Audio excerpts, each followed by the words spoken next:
আমার AC wifi support করে, so এটা আমি অ্যাপ থেকে কন্ট্রোল করতে পারি, বাট এটা হোম অ্যাসিস্ট্যান্ট সাপোর্ট করে না, যেখান থেকে আমি আমার অন্যান্য সব ডিভাইস কন্ট্রোল করি।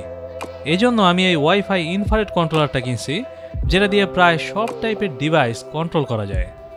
এটাতে লার্নিং ফাংশনালিটিও আছে, সো অরিজিনাল রিমোট থেকে কাস্টম রিমোট বানানো যায়। এরপর সেই সব বাটন আমি এই অ্যাপ বা হোম অ্যাসিস্ট্যান্ট থেকে কল করতে পারি, এবং এখানে আমি অন্যান্য ডিভাইসের সাথে অটোমেশন করতে পারি। যেমন রুমের দরজা যদি 5 মিনিটের বেশি খোলা থাকে, এসি অফ হয়ে যাবে। সো এইভাবে আপনি যে কোনো পুরান এসি স্মার্ট বানাতে পারেন। সেমভাবে আমি এই টেবিল ফ্যানের জন্য একটা ভার্চুয়াল রিমোট বানাইতে পারছি।